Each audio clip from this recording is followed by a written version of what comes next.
Terima kasih buat Tuhan bisa berdiri sehat. Terima kasih buat Bro Johannes ya dan Ibu yang boleh memberikan kesempatan saya berdiri di sini untuk menyampaikan isi hati Tuhan, dan waktu terbatas biar kita fokus untuk diberkati oleh Tuhan. Sekali lagi beri kemuliaan untuk Tuhan kita. Haleluya. Tuhan Yesus baik, Tuhan Yesus luar biasa di tengah-tengah hidup kita, dimanapun kita melayani pekerjaan Tuhan, melayani Tuhan sebagai jemaat, sebagai apapun. Kita akan langsung buka kitab kita di dalam kitab Yosua.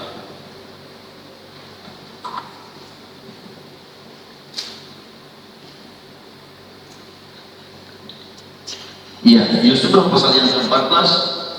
Kita akan baca firman Tuhan ini tentunya dengan tidak tergesa-gesa, tapi juga dengan tidak berlambat-lambat. Haleluya. Yosua pasal yang ke-14 ayat yang ke-7. Sama-sama kita akan baca dalam posisi duduk saja, dan kita fokus pada firman Tuhan. Ayat yang ke-7 kita membaca firman Tuhan ini. 2-3 ya. Aku berumur 40 tahun ketika aku disuruh Musa hamba Tuhan itu dari Kades Barnea untuk mengintai negeri ini, dan aku pulang membawa kabar kepadanya yang sejujur-jujurnya. Katakan amin. Amin. Nah, Bapak Ibu Saudara yang diberkati oleh Tuhan, melalui pembahasan firman Tuhan ini saya akan berikan satu tema firman Tuhan, yaitu konsisten. Dan saya boleh melihat tema di tengah-tengah jemaat GBD Gajah Mada 45. Saya kira tadi berdirinya tahun 1945. Saya tanya tadi sampai di gerbang 1945 tahun berdiri, kemerdekaan kan? Saya bilang sama lecet tuh, enggak lah, nomor gerejanya nomor 45. Tapi puji Tuhan mau nomornya apa, tetapi biar semangat kita juga Haleluya. 45. Haleluya. Semangat berjuang, semangat pemenang. Yes. Dan tentunya itu adalah orang-orang yang konsisten mengiring Tuhan. Amin. Amin. Kenapa konsisten? Saudara, bagaimana semangat itu ada? Tahun 45 yang lalu di Pantai sudah bisa masih menyala kita, tapi saudaraku tahun 2025 bisa saudara-saudara itu melempem karena tidak konsisten. Saya ingin menyampaikan firman Tuhan dalam kesempatan yang singkat ini. Kita akan belajar dari satu tokoh Alkitab yang bernama Kaleb, ya, yang bernama Kaleb. Nah, bagaimana kita melihat Kaleb ini konsisten sekali di dalam Tuhan. Dalam kesempatan yang terbatas ini, saya ingin menyampaikan 2 poin singkat dari pemberitaan firman Tuhan. Jadi tidak banyak poin, 2. Kalau kiri dan kanan, kiranya masih bisa kita ikut atau ingat, tidak ada melenceng. Tapi kalau banyak kali poin-poin mungkin kita bingung yang mana tadi. Hanya 2 poin yang saya sampaikan. Bagaimana kita menemukan Kaleb adalah satu pribadi yang menjadi sampel, yang menjadi figur, yang menjadi penyemangat hidup kita untuk juga kita bisa menjadi satu pribadi yang konsisten.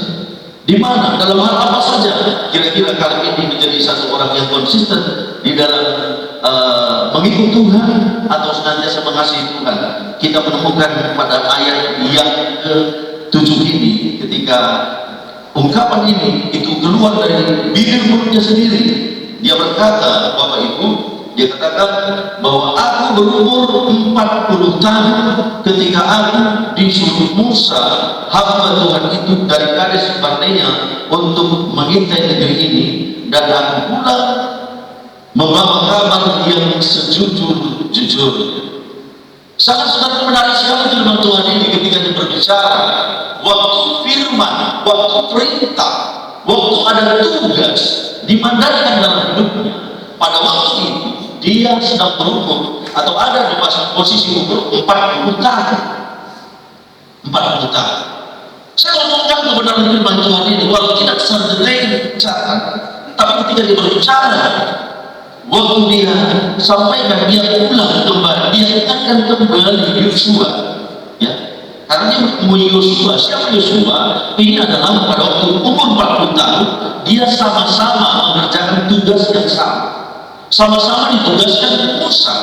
Karena pada waktu itu maka diminta ada setiap suku orang-orang yang baik, orang-orang yang paling cerdas, orang-orang yang punya talenta keahlian yang luar biasa. Pilihlah satu di setiap suku bangsa Israel, dan pada waktu itu terpilihlah salah satu yang namanya Kaleb, dan satu lagi terpilih juga adalah Yosua, dan ada 10 orang-orang yang lain yang namanya hampir hilang, hampir tidak disebutkan namanya. Kenapa? Karena yang 10 ini pernah luar biasa, pernah memang terkenal, pernah memang hebat, tetapi mereka tidak menjaga untuk senantiasa stabil pengiringannya, kesetiaannya, ketaatannya, kesungguhannya di dalam mencintai, mengasihi, di dalam melayani Tuhan. Amin. Dia hanya ada hebat di masa-masa yang lalu ketika umur Yosua sampai 40 tahun. Ini yang menjadi pedoman untuk kita anak-anak Tuhan, jemaat gereja Pentakosta dimanapun kita berada, bahwa pengiringan kita bukan senantiasa kita perlu semangat hanya di satu masa saja. Yes. Tapi kalau Tuhan izinkan kita ada dalam setiap masa-masa, sekalipun ada masa jenuh, kita bisa konsisten. Tapi kalau Tuhan izinkan kita masuk dalam masa krisis, kita tetap konsisten. Kalau kita ada dalam masa yang begitu mengerikan, kita tetap konsisten di dalam Tuhan, karena Tuhan tidak pernah meninggalkan saya dan saudara. Amin. Haleluya. Ini luar biasa. Bapak Ibu saudara yang dikasihi Tuhan. Haleluya. Sejenak kita merenungkan waktu Kaleb berkata, pada waktu Musa memerintahkan, memberikan firman kepadaku untuk mengintai tanah perjanjian, tanah Kanaan, umurku pada waktu itu 40 tahun.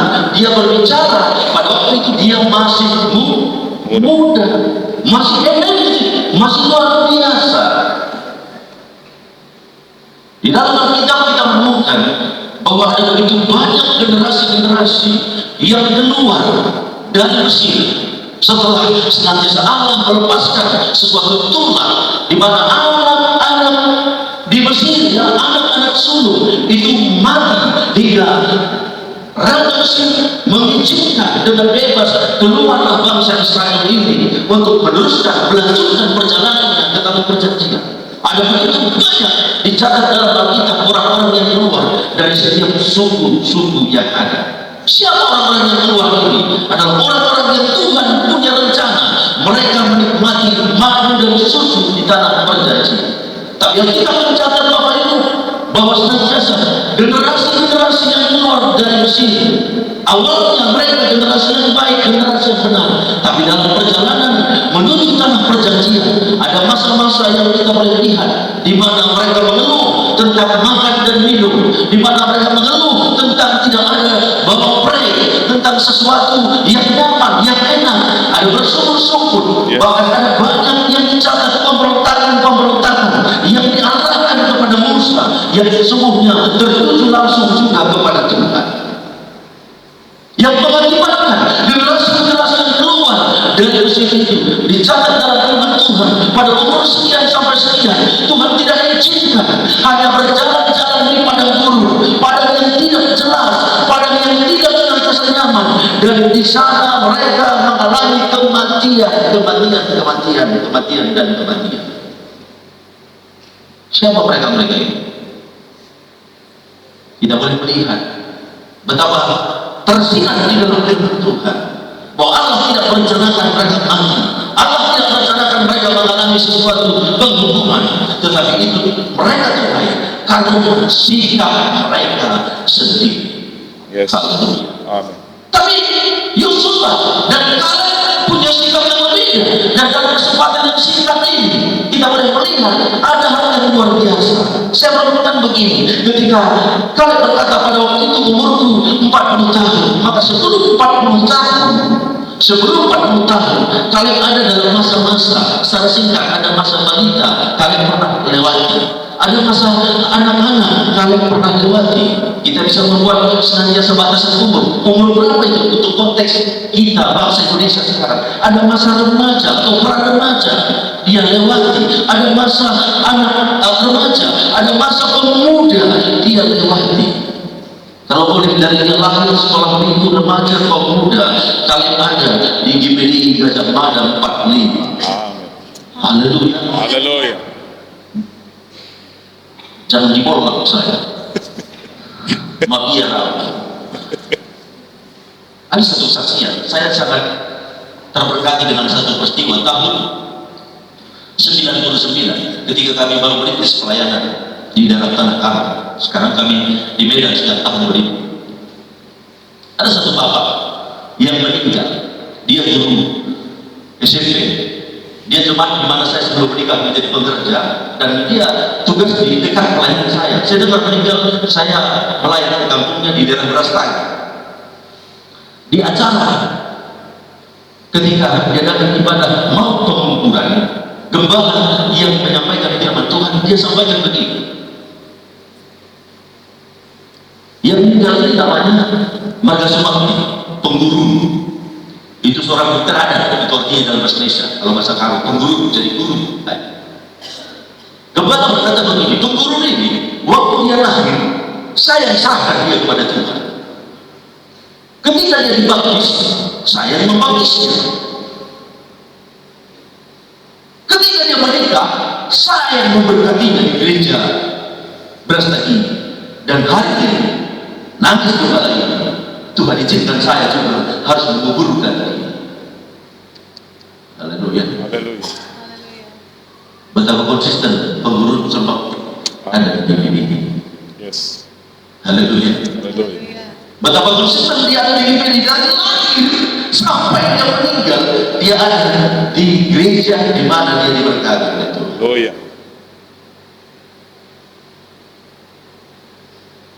Dalam banyak hal kita harus konsisten. Dalam iman, dalam kasih, dalam pengharapan kita harus konsisten. Minggu pertama saya diingatkan Tuhan ketika khotbah di gereja pelayanan saya. Tahun 90 saya baru masuk gereja.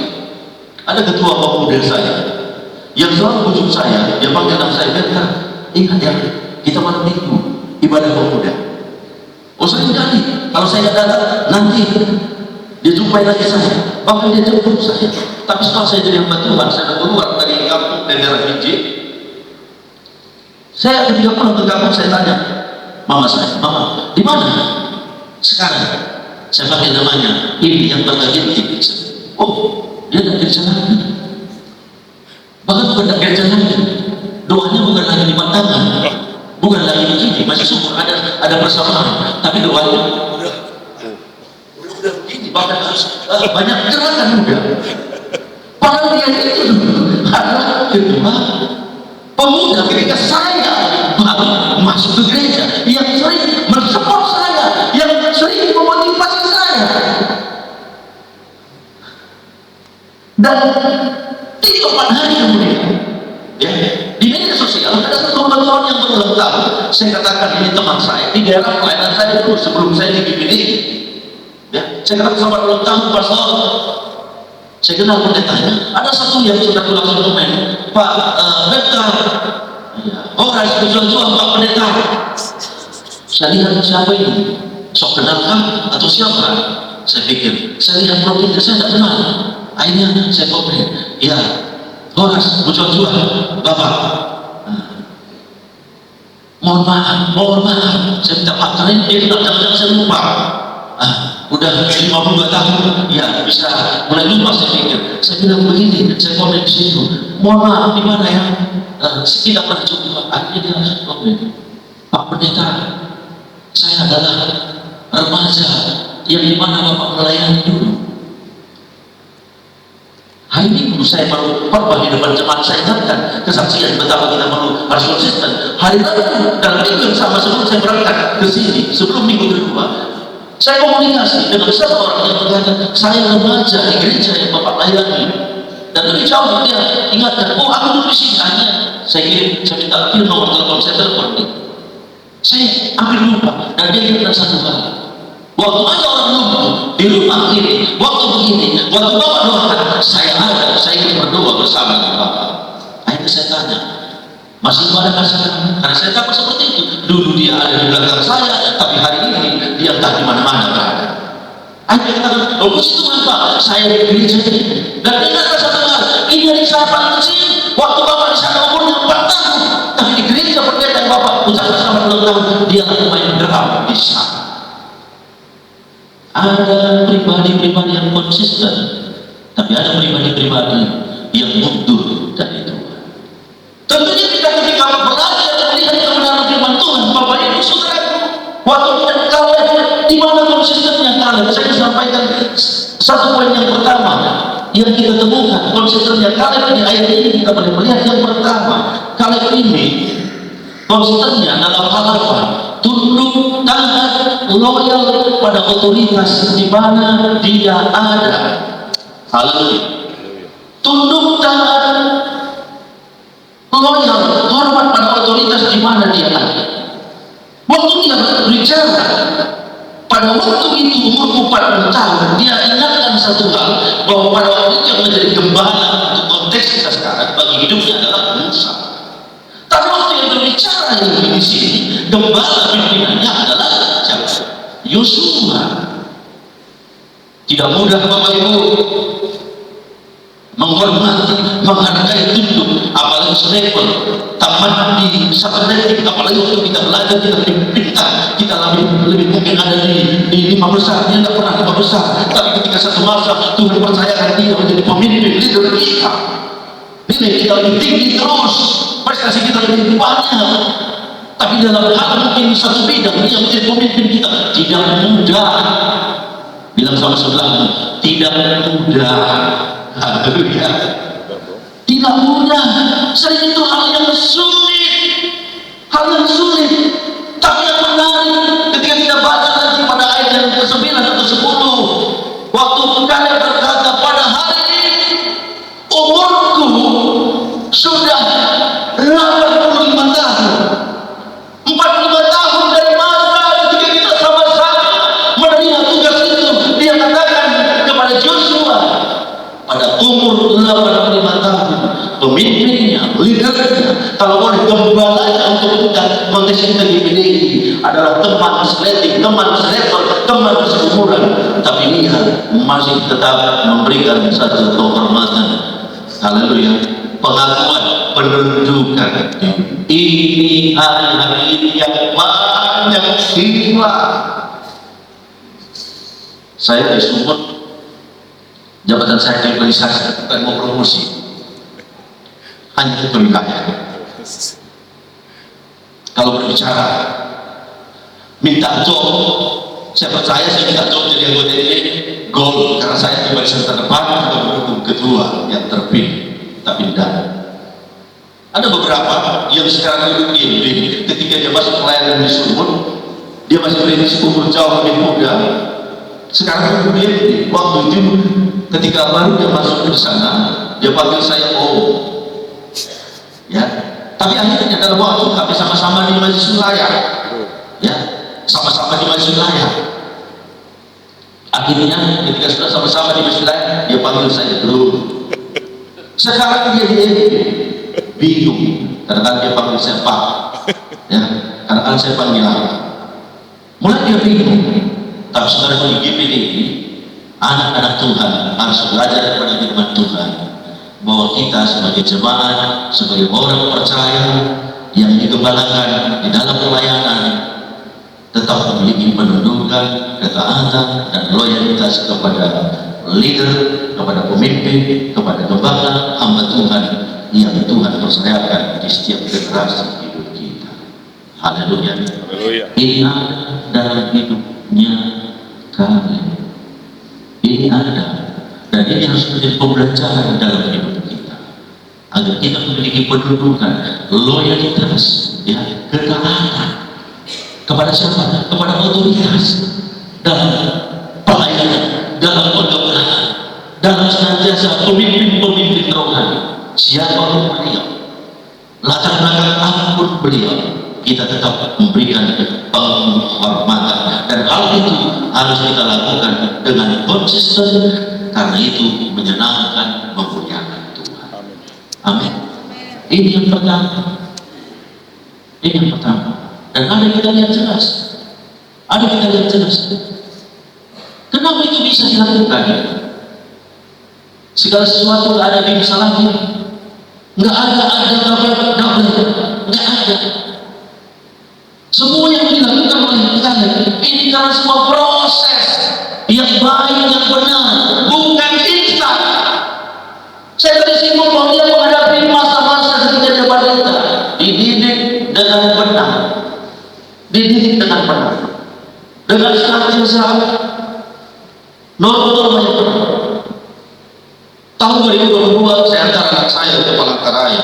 Rencana saya ke sini karena sama Bang gurunya Cipto sudah ketemu saya, asal ke Medan ketemu, dan lain pun sekali anak saya ini Alexander ada di sini, tapi saya nggak tahu dia ambil di Palangkaraya.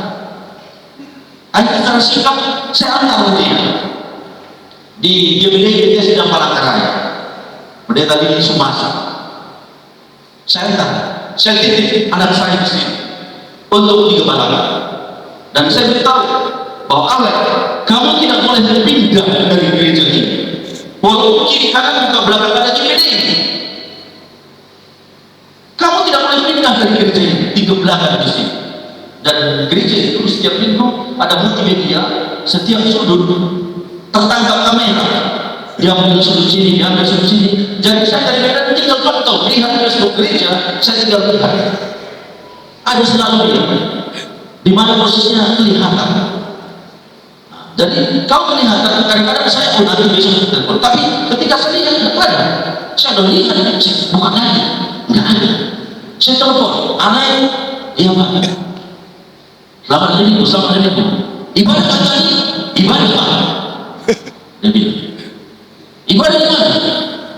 Ah, enak pendeta juga. Kali-kalinya bisa apa juga. Dia bilang di Bethesda. Oh, kok gak ada? Itu dia, kok gak ada? Mulai dia mundur sedikit agak apa? Pak, udah lihat tidak ada. Akhirnya ada yang betul di mana ibadah? Pak, maaf Pak. Apa yang benar? Minggu tadi saya tidak di Bethesda. Kenapa? Ada apa? Saya bilang, Pak, saya tadi melayani di GBI. Saya main drum. Kenapa pergi ke sana? Karena nggak ada pemain drumnya. Saya diajak kawan minta main drum di sana. Akhirnya belum dia lanjutkan. Pak, saya dapat PK Pak, 250.000. Belum. Saya bilang, yang pertama dan yang terakhir balik minggu depan ke Bethesda. Kamu saya titip di gereja itu sambil belajar, sambil kuliah, bukan sambil cari duit. Haleluya. Haleluya. Sekali itu yang pertama, dan tidak pernah sampai akhirnya sampai hari ini dia menjadi pendukung Tuhan di sana. Dan ketika pelayanan kemarin di sana, jemaat katakan, kalau boleh Pak Pendeta, jangan bawa Alex ke Medan, biar sangat menjadi berkat di sini. Anak saya di Palembang juga seperti itu, ya, di Palembang, di gerejanya Pak Herman Hamidi, GBD Lebong, siaran. Saya titip di sana untuk tetap mendukung pekerjaan Tuhan. Sekalipun nama di gereja yang sudah maju di GBD bersyukur, tapi gereja itu dimulai dengan air mata, dimulai dengan banyak senantiasa perjuangan. Dukung gereja itu menjadi berkat di sini. Jangan ketika ada yang berjalan lari ke sana. Ada banyak anak-anak yang tidak persis di Palangkaraya, anak-anak GBD, sebagai kembali ke GBD, sebagai kembali ke GBD. Dari Medan banyak anak-anaknya bukan menjadi berkat di GBD. Saudara yang Tuhan, mari jemaat Tuhan. Saya nggak tahu, saya tidak sedang baru sebentar sesi. Saya percaya jemaat-jemaat yang hadir ini, jemaat-jemaat yang konsisten mengirim mengasihi Tuhan dan juga mendukung pengembangan gereja lokal di mana kita digembalakan. Amin. Itu yang pertama, konsistennya. Kalau adalah dalam bentuk hormat pada pemimpin, pada otoritasnya. Yang kedua, yang terakhir, memang pendeta GBD ketika sekolah kita katanya susah sekali untuk berbakti, susah sekali, perjuangan sekali, sampai ada yang hanya berdoa bapaknya, amin katanya. Ketika cebal di kelas udah habis waktu 24 jam dia putar-putar Alkitab belum dibuka, amin, oh udah habis waktu. Susah sekali bikin 24 jam, tapi kalau sudah keluar sekolah kita sudah susah sekali bikin khotbah pendek. Tapi puji Tuhan isinya dalam merah. Biasanya sudah terbiasa kalau jalan raya berhenti ya like. Apalagi saya sudah punya ultimatum like, kita harus menuju. Cara singkat yang kedua, Konsistennya kalau ini gimana? Mari kita perhatikan. Kita baca satu ayat lagi. Di dalam ayat yang ke-10, kita baca ayat ini mulai bersama-sama. 2-3 ya. Jadi sekarang sesungguhnya Tuhan telah memuliakan hidupku seperti yang telah dijanjikannya. Kini sudah 45 tahun lamanya sejak diucapkan firman ini kepada Musa, dan selama itu orang Israel mengembara di padang gurun. Jadi sekarang telah berumur 85 tahun aku hari ini. Ayat 11 kita baca. Pada waktu ini aku masih sama kuat seperti pada waktu aku disuruh Musa. Seperti kekuatanku pada waktu itu, demikianlah kekuatanku sekarang untuk berperang dan untuk keluar masuk. Ayat 12, ayat yang terakhir kita baca. Oleh sebab itu berikanlah kepadaku pegunungan yang dijadikan Tuhan pada waktu itu, sebab engkau sendiri mendengar pada waktu itu bahwa di sana ada orang enak dengan kota-kota yang besar dan berkubu. Mungkin Tuhan menyertai aku sehingga aku menghalau mereka seperti yang difirmankan Tuhan. Bapak Ibu saudaraku, waktu umur 40 tahun kalian menerima perintah firman Tuhan untuk melakukan tugas. Ada janji kepadanya bahwa setiap tahun yang kau injak, setiap tempat yang kau senantiasa pinjamkan, yang kau duduki, maka itu akan menjadi hak milik, menjadi warisan pada umur 40 tahun. Tapi yang menarik, dalam Tuhan tidak ada waktu yang terlalu cepat, tidak ada waktu yang terlalu lambat. Tapi waktu Tuhan indah tepat pada waktu 40 tahun masih muda. Di situ dengar sesuatu firman bahwa dia akan hebat, dia akan diberkati, dia akan dilimpahi. Tapi umur 50 tidak ada apa-apa, nggak kelihatan. Umur 60 juga nggak ada apa-apa. Umur 70 juga ada apa-apa, nggak ada kelihatan janji itu. Umur 80 juga enggak ada, padahal janji itu ada. Umur 85 juga belum ada. Tapi firman Tuhan pada waktu umur dia 40, dia pegang erat, dia nggak pernah ragu. Sekalipun belum ada, belum kelihatan, sekalipun belum kelihatan tanpa umur, dia percaya janji Tuhan tidak ada dusta, janji Tuhan tidak ada kebohongan. Sampai umur 85 dia pegang janji itu dengan teguh. Haleluya. Dengan teguh, dengan kuat, dan tidak pernah dia lepaskan. Ada banyak anak-anak Tuhan kehilangan karena mundur, karena lemah, karena mulai melepaskan janji Tuhan, mulai meragukan janji Tuhan, hingga akhirnya dia tidak menerimanya. Tapi yang menarik, Kaleb dari umur 40 tahun, setiap janji-janji Tuhan yang dia dengar, dia pegang teguh, karena dia percaya kalau dia setia dan menghargai, menghormati, memberikan bonus kepada orang-orang yang setia kepadanya. Dia percaya lebih daripada itu, Tuhan lebih setia akan memberikan segala sesuatu. Karena setiap jerih lelah, setiap hal-hal dari yang paling kecil, firman Tuhan katakan secangkir air putih saja pun tidak ada yang sia-sia. Setetes keringat Tuhan tidak ada yang sia-sia. Kita kadang-kadang lupa atas taburan-taburan yang kita buat, atas perbuatan-perbuatan baik yang kita buat. Kita lupa ketika orang senantiasa memberikan. Ada apa ini? Siapa ini?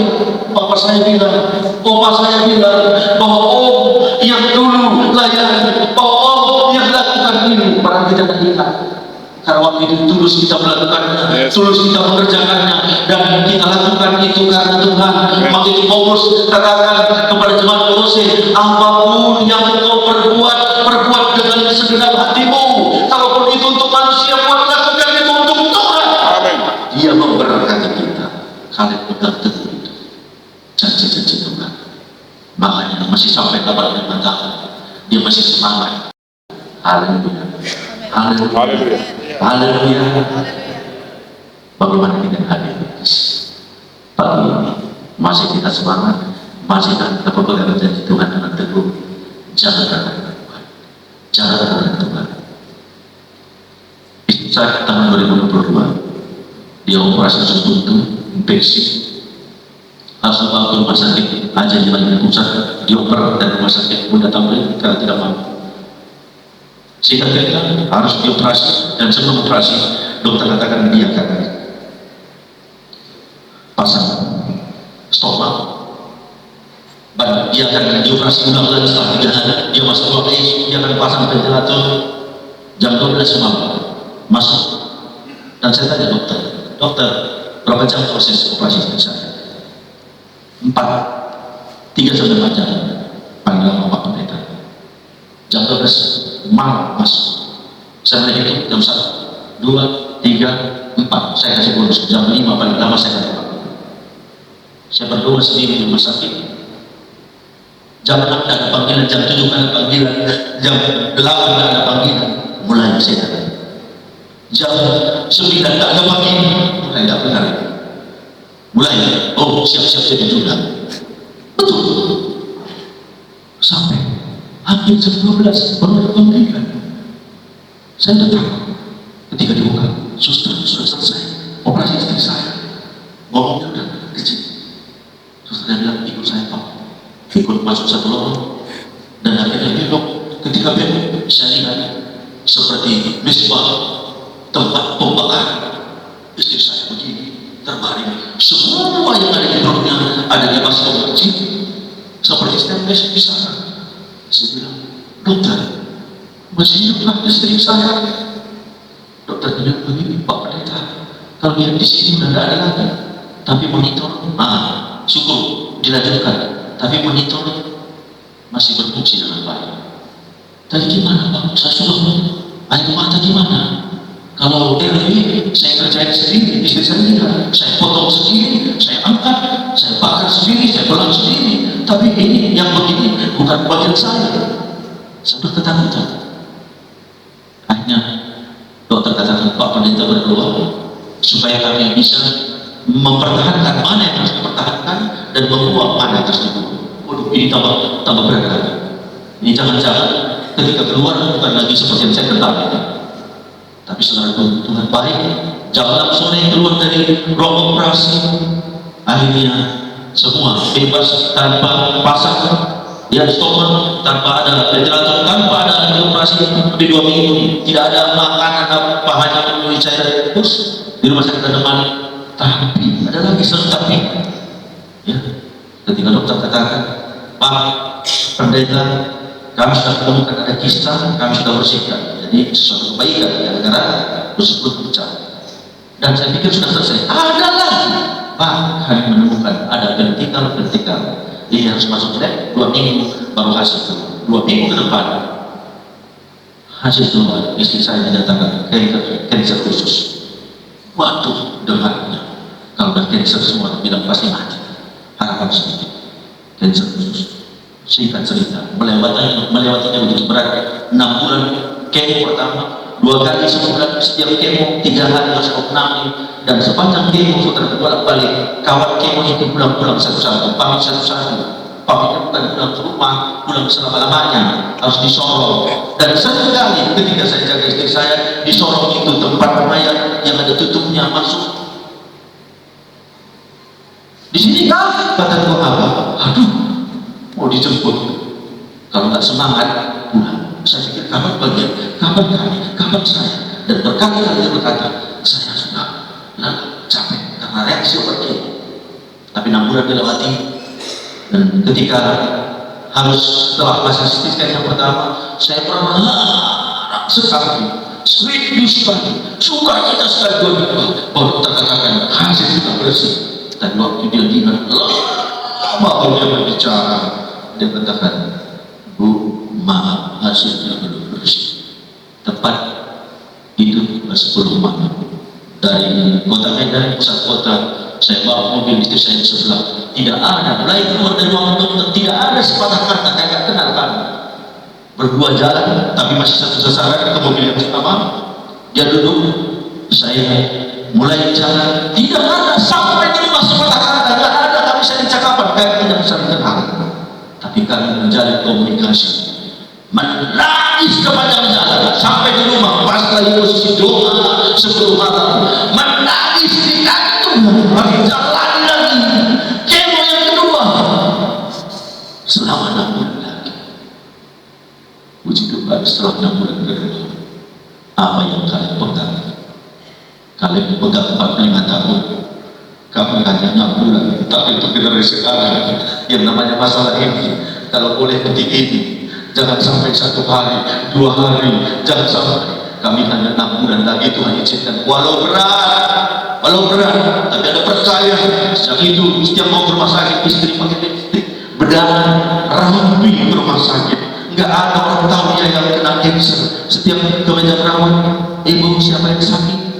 Saya. Oh, saya kirain bapak. Kenapa enggak?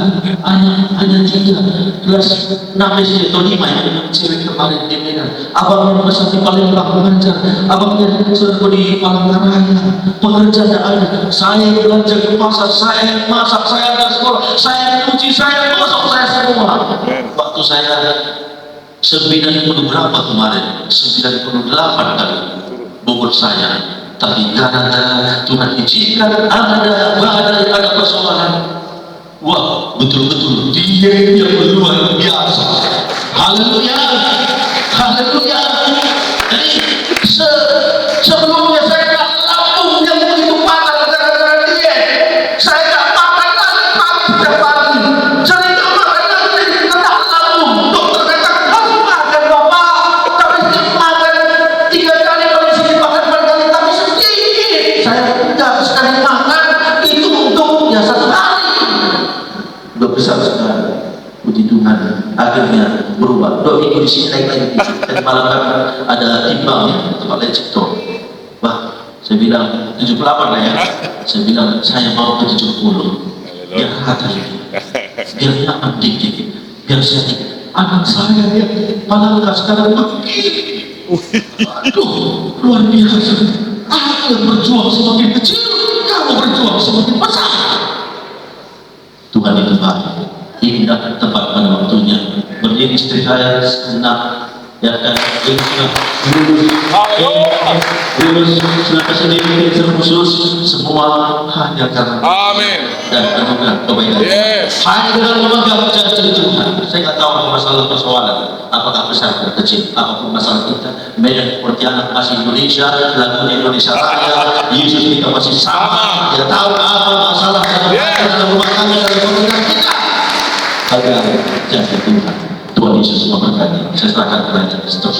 Haleluya.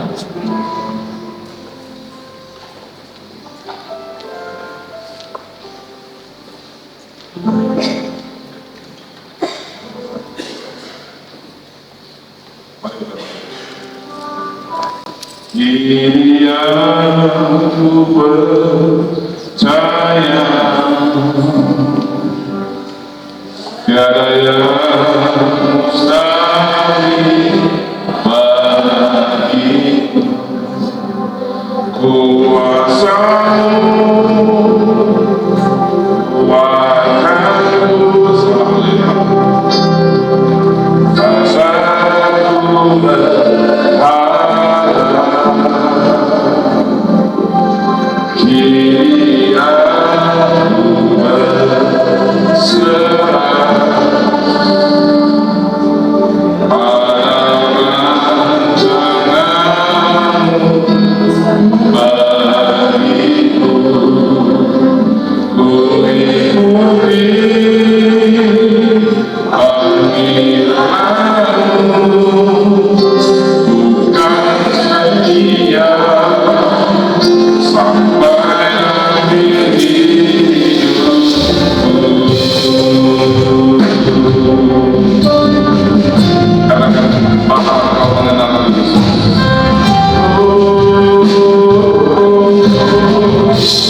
yang sudah tidak diberi tanggung jawab dan berpindah kepada tanggung jawab yang lain.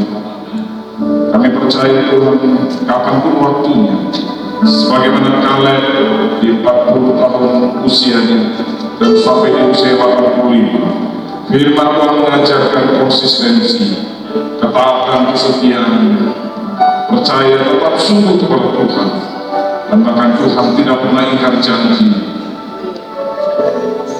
Apa yang telah kita tabur dalam setiap pelayanan kita, asalkan semua dikerjakan dengan hati yang tulus, tidak pernah mengungkit-ungkit lagi kebaikan kita kepada Tuhan.